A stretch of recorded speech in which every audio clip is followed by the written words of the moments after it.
مفيش شك إن إحنا فعلا كمصريين من أكتر شعوب الأرض تدينا. ممكن يكون ده في طبيعة تركيبتنا الاجتماعية التاريخية أصلا، بغض النظر عن الإسلام كدين الأغلبية في مصر دلوقتي.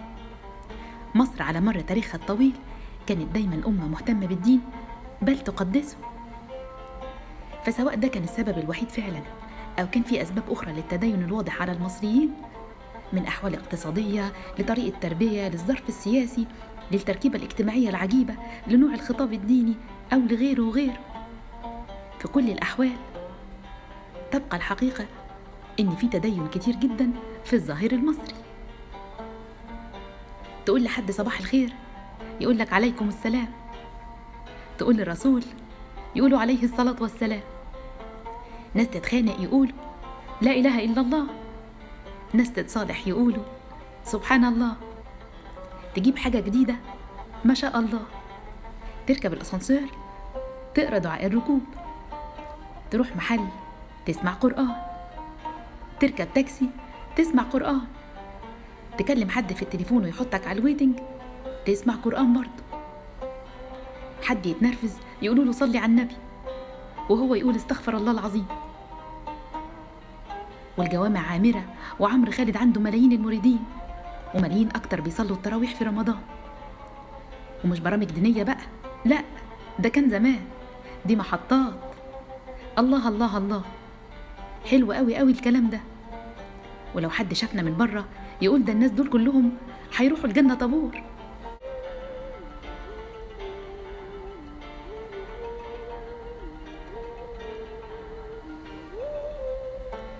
المجتمع اللي مليان تدين ده بقى لدرجة انه بيدلدق في الشارع هو نفس المجتمع اللي البنت بتتعاكس بل وبيتحرش بيها على مرأى ومسمع من الناس، ومحدش بيتكلم حتى يقول عيب. هو نفس المجتمع اللي أغلب سكانه بيروحوا الشغل يعدوا الساعات لحد ما يروحوا، مش عشان يشتغلوا.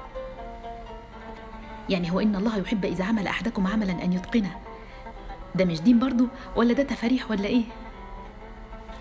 تبسمك في وجه أخيك صدقة، ده دين برضو ولا بدعة؟ رحم الله امرئا سمحا إذا باع وسمحا إذا اشترى، ده في الدين ولا مش في الدين؟ في الدين ولا مش في الدين؟ إنما بعثت لأتمم مكارم الأخلاق. بالله عليكم إحنا ناس عندنا مكارم أخلاق؟ ولو نزلت الجامع اللي جنب بيتكم تقول لهم وطوا صوت الميكروفون ده لأنه عالي ومزعج، هتلاقيهم واقفين لك كأنهم بيدافعوا عن الحضارة الإسلامية المنقرضة، مع إنهم بيدافعوا عن فعل قبيح ودميم ولا له أدنى علاقة بالدين. الإسلام ما فيهوش ولا ميكروفونات ولا سماعات كبيرة ولا أصوات أحيانا أنكر من أصوات الحمير، وفاكرين نفسهم النقشبندي.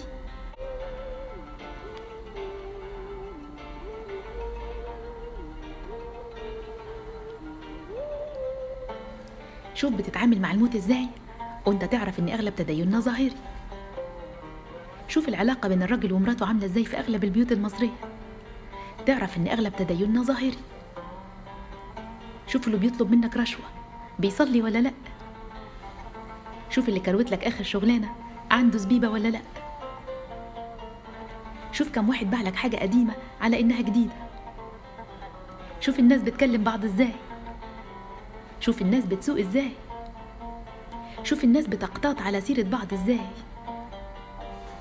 شوف كم واحد بيسكت على الظلم، شوف كم واحد بيظلم، شوف كم واحد ما بيعملش اللي عليه، شوف كم واحد بيخاف من البني آدمين وما بيخافش من اللي خلقهم. شوف أي حاجة أنت عايزها وعد كم واحد من اللي بيعملوا كل ما سبق وأكتر بيصلوا ويصوموا.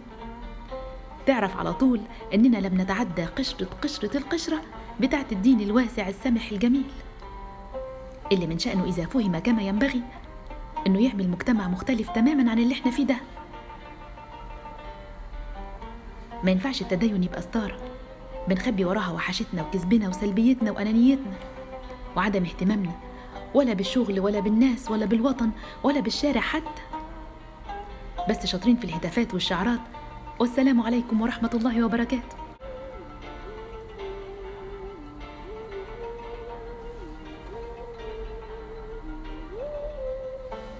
وعشان أنا متعود إن كل واحد بيسمع وبيشوف بس اللي هو عايزه، ارجع كده اقرأ الموضوع من الأول حرفاً حرفاً. هتلاقيني عمري ما انتقدت التدين ولا الدين نفسه أبدا.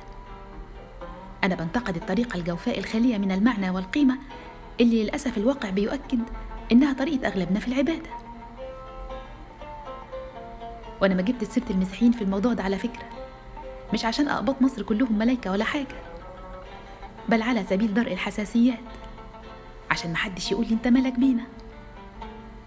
بس عموما أنا ما كانش قصدي حتى المسلمين، أنا قصدي أي بني آدم عامل نفسه يعرف ربنا وبيعمل حاجات من بره بس يوري بيها الناس إنه يعرف ربنا، وتدور وراه تقول أكيد ده ما يعرفش حاجة خالص. الله العليم، وأنا ما أعرفش حاجة أبدا، بس بيتهيألي كده، بيتهيألي إن صحيح الدين كله هدفه عبادة ربنا، بس كمان ما فيش دين في تاريخ الأرض حتى الأديان اللي البني آدمين عملوها ما بيهدفش بعد العبادة على طول، ويمكن حتى قبلها، إنه ينظم المعاملات ويرقى بالأخلاق ويقدس العمل ليعمر الأرض بس.